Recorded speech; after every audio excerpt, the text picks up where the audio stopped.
పండించిన పంట ముడి సరుకుగా అమ్మితే ఒక ధర ఉంటుంది. అదే విలువ జోడించి విక్రయిస్తే అదనపు ఆదాయం వస్తుంది. ఈ సూత్రాన్నే పాటించారు ఓ కోకో రైతు. తన పొలంలో పండిన పంటకు విలువ జోడించి విక్రయాలు మొదలుపెట్టారు. దీనికి ప్రభుత్వ సహకారం కూడా తోడైంది. ప్రభుత్వం అమలు చేస్తున్న పారిశ్రామిక విధానం, అందించిన ప్రోత్సాహకాలు, రాయితీలతో వ్యాపారం మరింత ఊపందుకుంది. దీంతో సాధారణ రైతు స్థాయి నుంచి కోకో పారిశ్రామికవేత్తగా ఎదిగారు. అంతర్జాతీయ బ్రాండ్లకు దీటుగా కోకో ఉత్పత్తులు తయారు చేసి మంచి లాభాలు పొందుతున్నారు. అంతేకాదు, సర్కారు సహకారంతో మేడ్ ఇన్ ఏపీ పేరుతో కోకో ఉత్పత్తులు దేశ విదేశాలకు ఎగుమతి చేసేందుకు సిద్ధమవుతున్నారు తూర్పుగోదావరి జిల్లాకు చెందిన కొండపాటి శ్రీనివాసరావు. మరి ఆయన అనుసరిస్తున్న వ్యాపార పద్ధతులేంటి? ప్రభుత్వం నుంచి ఎలాంటి సహకారం అందుతోంది? ఈ కథనంలో చూద్దాం. ఈయనే కొండపాటి శ్రీనివాసరావు. తూర్పుగోదావరి జిల్లా చాగల్లు మండలం కలవపల్లి గ్రామానికి చెందిన సాధారణ రైతు. ప్రస్తుతం రాజమహేంద్రవరంలో స్థిరపడ్డ శ్రీనివాసరావు తనకున్న 20 ఎకరాల్లో కోకో పండిస్తున్నారు. మొదట కోకో గింజలను పలు సంస్థలకు సరఫరా చేసేవారు. నాణ్యమైన సరకు పండించినా కొనుగోలుదారులు ఇచ్చే ధర గిట్టుబాటు అయ్యేది కాదు. ఏజెంట్ల వల్ల ఆశించిన స్థాయిలో ఆదాయం ఉండేది కాదు. పంటను తక్కువ ధరకే చాక్లెట్ తయారీ సంస్థలకు అమ్మడం, ధర కోసం వారిని బ్రతిమిలాడుకోవడం జరిగేది. కోకో రైతులందరిది ఇదే పరిస్థితి. ఇది ఏమాత్రం నచ్చలేదు శ్రీనివాసరావుకి. ముడిసరుకుగా అమ్మడంతో పాటు ఏజెంట్ల ద్వారా నష్టపోకుండా రైతులకు గిట్టుబాటు ధర కల్పించడం ఎలా అని ఆలోచించారు.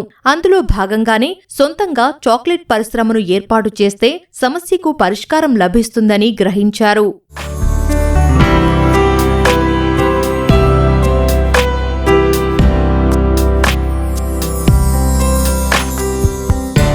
పండించిన పంటను ఉత్పత్తిగా మార్చేందుకు ఇంట్లో చిన్నపాటి కుటీర పరిశ్రమ ఏర్పాటు చేశారు శ్రీనివాసరావు. లాభాలు రావడంతో యూనిట్ ప్రారంభించాలని భావించారు. అదే సమయంలో రాష్ట్రంలో కూటమి ప్రభుత్వం ప్రకటించిన పారిశ్రామిక పాలసీ 2024 గురించి తెలుసుకున్నారు. ఫుడ్ ప్రాసెసింగ్ యూనిట్ కోసం దరఖాస్తు చేశారు. ప్రభుత్వం గ్రీన్ సిగ్నల్ ఇవ్వడంతో 2024లో రాజమహేంద్రవరంలోని ధవళేశ్వరం ఇండస్ట్రియల్ పార్కులో యూనిట్ ప్రారంభించారు.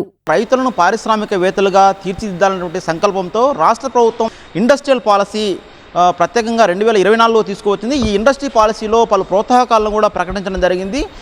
ప్రధానంగా రైతులు కావచ్చు, అదేవిధంగా ఔత్సాహిక పారిశ్రామికవేత్తలు ఎవరైనా సరే ఇండస్ట్రీని ఏర్పాటు చేయాలనుకుంటే వారికి ప్రత్యేకంగా ప్రోత్సాహకాలను ప్రకటించింది. దీన్ని వినియోగించుకున్నటువంటి రైతు శ్రీనివాసరావు ప్రత్యేకంగా యూనిట్ను ఏర్పాటు చేశారు. రాజమండ్రి సమీపంలో ఉన్నటువంటి ధవళేశ్వరంలోని ఇండస్ట్రియల్ పార్కులో ప్రస్తుతం మనం చూడొచ్చు. ఇక్కడ ధవళేశ్వరం ఇండస్ట్రియల్ పార్కులో కోకో నుంచి చాక్లెట్ను తయారు చేసేటటువంటి పరిశ్రమ ఇది. ప్రస్తుతం మనం చూడొచ్చు, ఆ తయారు చేస్తున్నటువంటి యూనిట్ కోకో నుంచి చాక్లెట్ తయారు చేయడంలో చాలా అత్యాధునిక ప్రమాణాలు కలిగినటువంటి ఈ యూనిట్ ఇది.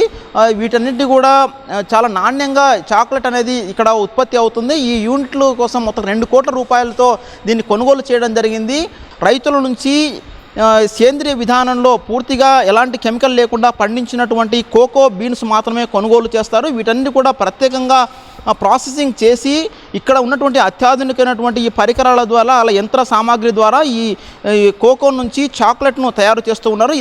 ఈ పరిశ్రమను ప్రోత్సహించేందుకు కూడా ఇటు జిల్లా యంత్రాంగం కూడా ప్రత్యేకంగా చర్యలు కూడా తీసుకుంటున్న పరిస్థితి ఉంది. ఇటు మార్కెటింగ్ పరంగా కావచ్చు, అదేవిధంగా పరిశ్రమను ఇంకా పెంచేటటువంటి అవకాశాలు ఇవ్వడం, అదేవిధంగా విస్తరించేటువంటి అవకాశాన్ని కల్పించే విషయాలను కూడా రాష్ట్ర ప్రభుత్వ యంత్రాంగం ప్రత్యేకంగా చర్యలు తీసుకుంటూ ఉన్న పరిస్థితి ఉంది. శుచి, శుభ్రత, నాణ్యత, అందుబాటు ధరల్లో ఉత్పత్తులు తయారు చేస్తే వినియోగదారులను ఆకట్టుకోవచ్చని గ్రహించారు శ్రీనివాసరావు. దానికి సంబంధించి ప్రభుత్వం ఇచ్చిన శిక్షణ పూర్తి చేశారు. తన పొలంలో సేంద్రియ విధానంలో పండిన కోకో గింజలను శుద్ధి చేసి ఆధునిక సాంకేతికతతో వివిధ రకాల చాక్లెట్లు తయారు చేస్తున్నారు. అందుకోసం ఆధునిక యంత్రాలను ఉపయోగిస్తున్నారు. అంతేకాదు, చుట్టుపక్కల రైతుల నుంచి సేంద్రియ పద్ధతుల్లో పండించిన కోకో పంటను గిట్టుబాటు ధర ఇచ్చి కొనుగోలు చేస్తున్నారు. వారికి కూడా లాభాలు వచ్చేలా చేస్తున్నారు. నాణ్యమైన చాక్లెట్లు తయారు చేయాలంటే అత్యాధునికమైనటువంటి యంత్ర సామాగ్రి అనేది ముఖ్యము. మిషనరీ అనేది చాలా ముఖ్యంగా ఉంటుంది. ఈ యంత్ర సామాగ్రి మిషనరీని పొందుపరిచే విషయంలో రాష్ట్ర ప్రభుత్వం ప్రత్యేకంగా చర్యలు తీసుకుంది. ప్రస్తుతం రైతు శ్రీనివాసరావు ఏర్పాటు చేసినటువంటి ఈ ఇండస్ట్రీలో ఈ అధునాతన విధానంలో పనిచేసేటటువంటి ఈ చాక్లెట్ తయారీ ఈ వ్యవస్థ అనేది చాలా ముఖ్యంగా చెప్పవచ్చు. బాల్ మిల్ అని పిలుస్తారు. దీంట్లో ప్రాసెసింగ్ చేసినటువంటి ఈ కోకో యొక్క మిశ్రమాన్ని అందరూ కూడా దీంట్లో వేస్తారు. ఇది వేసిన తర్వాత ఈ మొత్తాన్ని కూడా ఒక చాక్లెట్ నాణ్యమైనటువంటి చాక్లెట్ తయారు చేసేయడంలో ఎంతో ఉపకరిస్తుంది. వీటితో పాటు సరికొత్త ఆధునీకరణమైనటువంటి సరికొత్త టెక్నాలజీకి ఉన్నటువంటి ఈ యంత్ర సామాగ్రిని కూడా రైతు శ్రీనివాసరావు ఇక్కడ ఏర్పాటు చేశారు. వీటి సహాయంతో ఈ చాక్లెట్ను చాలా నాణ్యమైనటువంటి 99% కోకోతో కూడినటువంటి చాక్లెట్ను ఇక్కడ తయారు చేస్తూ ఉన్నారు. వీటిలో ఆర్గానిక్ పద్ధతిలోనే తయారు చేస్తున్నారు. ఎక్కడ ఎలాంటి కెమికల్స్ కావచ్చు, లేదంటే ఇతర షుగర్ కానీ ఇతర కంటెంట్ ఏది కూడా కలపకుండా చాలా నాణ్యంగా వీటిని తయారు చేస్తున్నట్టుగా చెబుతూ ఉన్నారు. ఈ మార్కెటింగ్ విషయంలోనూ కూడా ప్రత్యేకించి ఇక్కడ local made in Andhra chocolate పేరుతో దీన్ని ఎక్కువగా ప్రచారం చేసేందుకు కూడా రాష్ట్ర ప్రభుత్వం సహకరిస్తూ ఉంది. దీనికి మార్కెటింగ్ చేసేందుకు ఉన్నటువంటి అవకాశాలన్నింటి కూడా వారికి రైతుకు సహకరిస్తూ ఉంది. చాక్లెట్ పరిశ్రమ నిర్వహణలో భాగంగా 2 ఏళ్లుగా ప్రభుత్వం నుంచి పలు రాయితీలు, ప్రోత్సాహకాలు అందుకుంటున్నారు శ్రీనివాసరావు. మార్కెట్లో ఉత్పత్తులు విక్రయించేందుకు నూతన పద్ధతులు అనుసరిస్తున్నారు. ప్రభుత్వ అధికారుల మార్గనిర్దేశనం, సహకారంతో పాటు యాంత్రీకరణ పద్ధతుల గురించి తెలుసుకోవడం వల్ల నాణ్యమైన చాక్లెట్లు తయారు చేయడం సులభతరమైందని చెబుతున్నారు. మిగతా రైతులు కూడా ఈ తరహాలోనే విలువ ఆధారిత ఉత్పత్తుల వైపు అడుగులు వెయ్యాలని సూచిస్తున్నారు. స్మాల్ యూనిట్ పెట్టి ఫస్ట్ ఒక ఇంట్లో స్టార్ట్ చేసి మెల్లమెల్లగా లాస్ట్ ఇయర్ ఏమో 2025లో ½ టన్ యూనిట్తో స్టార్ట్ చేసాం. ఇప్పుడు 1.5 టన్కి వెళ్ళాం. నెక్స్ట్ ఇయర్కి ఇంకా ఎక్స్పాండ్ చేయాలని ఆలోచనతో ఉన్నాం. 30 టన్స్ కెపాసిటీతో పెట్టాలని ఆలోచనతో ఉన్నాం. దానికి ఇప్పుడు నుంచి అని ఇది వర్క్ చేసుకుంటున్నాం. గవర్నమెంట్ నుంచి మాకు రావాల్సిన సహకారాలన్నీ మాకు అందుతున్నాయి. మేము అప్లై చేసుకున్నాం, మాకు వచ్చినాయి. ఫుడ్ ప్రాసెసింగ్లో సబ్సిడీ అప్లై చేసాం. ఇండస్ట్రీ పాలసీ కింద అప్లై చేసాం. ఆల్రెడీ మాకు శాంక్షన్ అయింది. సబ్సిడీ 35%. గవర్నమెంట్ కూడా మాకు సబ్సిడీ పరంగా కానివ్వండి, ఏదైనా ఎంప్లాయీస్ ఎవరైనా వచ్చి మీకు ఏం కావాలి ఏంటి అనేది కూడా కలెక్టర్ గారి కానించి ప్రిన్సిపల్ సెక్రటరీ గారి కానించి అందరూ అడగడం జరిగింది. మాకు వాళ్ళందరి సహకారం ఉంది. గవర్నమెంట్ కూడా మాకు ఇంకా ల్యాండ్ అలాట్మెంట్లు ఇవి చేస్తే ఇంకా చాలా బాగుంటుంది. ఎందుకంటే ఫర్దర్గా మేము పెద్ద యూనిట్ ప్లాన్ చేస్తున్నాం కాబట్టి మాకు ల్యాండ్ ఇవ్వాలని కోరుకుంటున్నాం ఎక్కువగా. శ్రీనివాసరావు ఆధునిక పద్ధతులు అనుసరించడంతో చిన్న స్థాయిలో ప్రారంభమైన చాక్లెట్ తయారీ యూనిట్ ప్రస్తుతం పరిశ్రమగా ఎదిగింది. రైతుల నుంచి నేరుగా సేకరించిన కోకో గింజలతో రుచి, నాణ్యత, పరిశుభ్రతకు ప్రాధాన్యమిస్తూ చాక్లెట్లు తయారు చేయడంతో వినియోగదారుల కొనుగోళ్లు పెరుగుతున్నాయి. ప్రస్తుతం పరిశ్రమలో 55 రకాల ఉత్పత్తులు తయారు చేస్తున్నారు. వాటిని స్థానిక మార్కెట్లతో పాటు ఇతర జిల్లాలకు విక్రయిస్తున్నారు. అలాగే కేరళ, కర్ణాటక, తమిళనాడు, రాజస్థాన్ సహా పలు రాష్ట్రాలకు ఎగుమతి చేస్తున్నారు. అంతేకాదు ప్రభుత్వ సహకారంతో యూకే, అమెరికాల్లో అమ్మకాలు జరిపేందుకు ఏర్పాట్లు చేస్తున్నారు. దీనికి సంబంధించి దరఖాస్తు కూడా చేసుకున్నారు. క్వాలిటీ 100% క్వాలిటీ మెయింటైన్ చేస్తున్నాం. మేము చాక్లెట్ కూడా వీగన్ చాక్లెట్ ఇస్తున్నామండి. No normal chocolate, vegan chocolate. మేము పౌడర్ అవనివ్వండి, మాస్ అవనివ్వండి, బటర్ అవనివ్వండి, ఏదైనా క్వాలిటీగా ఇస్తాం. క్వాలిటీ బీన్సే పడతాం. మేము పట్టేది కూడా బీన్స్ తీసుకొచ్చి రైతుల సహకారంతో మేము బీన్స్ కూడా క్వాలిటీ బీన్సే పడుతున్నాం.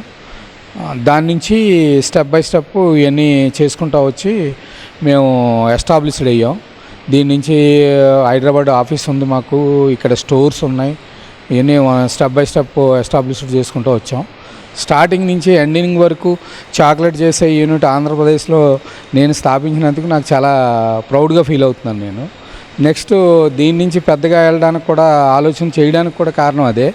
నాకు అందరి సహకారం ఉండబట్టి, ఒక ఫ్రెండ్స్ కానీ, ఫ్యామిలీ కానీ, గవర్నమెంట్ కానీ అన్ని సహకారాలు ఉండబట్టి ముందుకెళ్తున్నాను నేను. శ్రీనివాసరావు ప్రారంభించిన చాక్లెట్ తయారీ పరిశ్రమ ద్వారా స్థానికంగా ఉన్న కోకో రైతులకు గిట్టుబాటు ధర లభిస్తోంది. దాంతోపాటు పరిశ్రమ ద్వారా యువతకు ఉపాధి అవకాశాలు లభిస్తున్నాయి. ఇక్కడ రోజుకు 20 మంది కార్మికులు పనిచేస్తున్నారు. టెక్నికల్గా ఏ సపోర్ట్ కావాలన్నా, లైక్ ఆన్లైన్ ట్రేడింగ్ కావచ్చు, లేకపోతే ప్యాకింగ్ యొక్క డిజైన్స్ కావచ్చు, లేకపోతే అమెజాన్ టెక్నికల్గా సపోర్ట్ చేయడం కోసం కావచ్చు, ఈ టెక్నికల్ థింగ్స్ అన్నీ కూడా నేను టేక్ ఓవర్ చేసుకుని, సో దాని బ్రాండ్ అనేది ఆల్ ఓవర్ ఇండియాలో ఎస్టాబ్లిష్ చేద్దాం అన్న ఇంటెన్షన్ తోటి సో ముందుకు సాగుతున్నానండి. సో దానికి నాకు ఫుల్ సపోర్టు శ్రీనివాస్ గారు ఇస్తున్నారు. దాంతో నేను కంటిన్యూ చేస్తున్నానండి. దీంట్లోనూ ప్యారలల్గా ఐటీ వర్క్ చేసుకుంటూ దీన్ని బ్రాండ్ అనేది ప్రమోట్ చేయడానికి నేను ప్లాన్ చేస్తున్నానండి. మేము మార్నింగ్ వచ్చిన వెంటనే క్లీనింగ్ సెక్షన్ అవని అన్నీ నీట్గా ఉంచుకోవడం, ముందు క్లీనింగ్ చేసుకోవడము, అది టెంపరింగ్ అవని చాక్లెట్ అవని ఏదైనా నీట్గా ఉండాలి. మెయిన్ ఇందులో చేసేటప్పుడు అవని నీట్గా, అంటే ఇప్పుడు మేము వాడే అన్ని క్యాప్స్ అని హెడ్ క్యాప్స్ అని ఇవన్నీ నీట్గా వాడుకొని నీట్గా క్లీన్ చేసుకున్నాక మేము ప్రోడక్ట్లోకి దిగుతాం సార్. వచ్చిన కాడ నుంచి కూడా మేము ఫ్యామిలీ మెంబర్స్లా కలిసి ఉంటాం సార్. అన్ని వర్క్ కూడా ఒకరికొకరు కంబైనింగ్ చేసుకుని వర్క్ అన్నది ఎక్స్ప్లెయినింగ్ చేసుకుని ఏ వర్క్ చెప్తే ఆ వర్క్ చేసుకుంటాం. అంటే మనం వేరే ఎక్కడికి దూరంగా వెళ్ళకుండా దగ్గరగా ఉంటుంది. నెక్స్ట్ వచ్చేసి మనం కూడా దగ్గరగా ఉన్న వాకబుల్ డిస్టెన్స్కి వచ్చి వర్క్ చేసుకుంటున్నాము. టైం టు టైం వెళ్ళిపోతున్నాము. శాలరీస్ కూడా మనకి టైం టు టైం వచ్చేస్తాయి. ఏదన్నా సరే పర్ఫెక్ట్గా ఉంటుంది సార్. క్వాలిటీ విషయంలో చాలా జాగ్రత్తలు తీసుకుంటారండి. బీన్స్ వేసేటప్పుడు కానీ తీసేటప్పుడు కానీ ప్లాస్టిక్ మెటీరియల్స్ అనేవి ఏమి యూస్ చేయకుండా అన్నీ ఫుడ్ గ్రేడ్ స్టీల్తోనే యూస్ చేస్తూ ఉంటారు మెటీరియల్స్ అంతా కూడా. ఈ వేసే మనుషులు కూడా సేఫ్టీ పరంగా కూడా అన్ని జాగ్రత్తలు తీసుకుంటారండి. ఆ మిషనరీ దగ్గర ఉండడం కానీ, టచ్ అంటే కాలిపోకుండా చూసుకోవడం కానీ, రోస్టర్ దగ్గర అలాంటి విషయాలు జాగ్రత్తగా ఉంటారు. దేశంలో అత్యధికంగా కోకో సాగు చేస్తున్న రాష్ట్రాల్లో ఏపీ అగ్రస్థానంలో ఉంది. ఏలూరు, పశ్చిమ గోదావరి, తూర్పు గోదావరి, డాక్టర్ బిఆర్ అంబేద్కర్ కోనసీమ జిల్లాల్లో కోకో సాగు ఎక్కువగా జరుగుతోంది. అందుకు తగ్గట్టుగానే కూటమి ప్రభుత్వం తగిన ప్రోత్సాహకాలు అందిస్తోంది. ఉభయ గోదావరి జిల్లాల్లో రైతులను చాక్లెట్ తయారీ పారిశ్రామికవేత్తలుగా తయారు చేసేందుకు ప్రాధాన్యత ఇస్తోంది. ఏపీ ఆహార శుద్ధి సొసైటీ ద్వారా రైతులకు చాక్లెట్ తయారీలో శిక్షణ ఇస్తున్నారు. ప్రధానమంత్రి formalisation of micro food processing enterprises PMFME పథకం ద్వారా గతేడాది 17 యూనిట్లకు 1,13,00,000 రూపాయలు రాయితీ ఇచ్చింది. 2026-27లో 18 యూనిట్లకు 1,70,00,000 రూపాయల ఆర్థిక సహాయం అందించేందుకు ఏర్పాట్లు చేస్తున్నారు. PMFME కింద ప్రాజెక్టు వ్యయంలో 35%, గరిష్టంగా 10 లక్షల వరకు రాయితీ ఇస్తున్నారు. హోమ్మేడ్ చాక్లెట్లు తయారు చేసే మహిళలకు ఆర్థిక ప్రోత్సాహకాలు అందిస్తున్నారు. 35% రాయితీ వచ్చిందండి. దీనికి ఆల్రెడీ శాంక్షన్ చేసాము 35%. అండ్ దీన్ని that includes the missionary part ఒకటి ఉందండి, యాజ్ అ షెడ్ పార్ట్ రెండింటికి వస్తుందండి, ఇవ్వబడిందండి. అంతకి 35% రాయితీ. ఇంతేకాకుండా వీళ్ళకి నెట్ GST ఏదైతే స్టేట్ కాంపోనెంట్ ఉందో దానికి 100% రాయితీ వస్తుందండి. అలాగే వీళ్ళకి పవర్కి రూపాయి చొప్పున రైట్ ఎన్ని యూనిట్లు కన్జ్యూమ్ చేస్తారో అన్ని యూనిట్లకి 5 సంవత్సరాల పాటు రాయితీ వీళ్ళకి వస్తుందండి. వ్యవసాయమంటే కేవలం పంటలు పండించడం మాత్రమే కాదు, వాటికి విలువ జోడించి మార్కెట్కు తీసుకెళ్తే ఆదాయం పొందవచ్చని నిరూపిస్తున్నారీ కోకో రైతు. ప్రభుత్వం అందించే పథకాలను అందిపుచ్చుకొని వ్యాపారవేత్తగా రాణిస్తున్నారు. అయితే జిల్లాలో డార్క్ చాక్లెట్లు ఎక్కువగా ఉత్పత్తి అవుతున్నాయి. వీటికి డిమాండ్ ఎక్కువగా ఉంది. ఈ నేపథ్యంలోనే తూర్పుగోదావరి జిల్లాలో ప్రత్యేకంగా కోకో కారిడార్ ఏర్పాటుకు ప్రభుత్వం చర్యలు చేపట్టింది. రాష్ట్రంలో పరిశ్రమలను ప్రోత్సహించడమే లక్ష్యంగా రాష్ట్ర ప్రభుత్వం తీసుకువచ్చిన ఇండస్ట్రియల్ పాలసీ సత్ఫలితాలను ఇస్తుంది. ఈ పాలసీని వినియోగించుకున్నటువంటి పలువురు పారిశ్రామికవేత్తలుగా ఎదుగుతున్నారు. రైతులు కూడా చిన్నపాటి పరిశ్రమలను ఏర్పాటు చేసి రైతుల నుంచి పారిశ్రామికవేత్తలుగా ఎదుగుతూ ఉన్నారు. ఇదే తరహాలో రాష్ట్ర ప్రభుత్వం భవిష్యత్తులోనూ కూడా ఈ ప్రోత్సాహకాలను మరింత పెంచి మరింత మంది రైతులను ప్రోత్సహించి వారందరూ కూడా పారిశ్రామికవేత్తలుగా ఎదగడమే లక్ష్యంగా ప్రత్యేకంగా చర్యలు తీసుకుంటుంది. కెమెరామెన్ సూర్యప్రకాష్ కలిసి వెంకటరమణ, ఈటీవీ న్యూస్, రాజమహేంద్రవరం.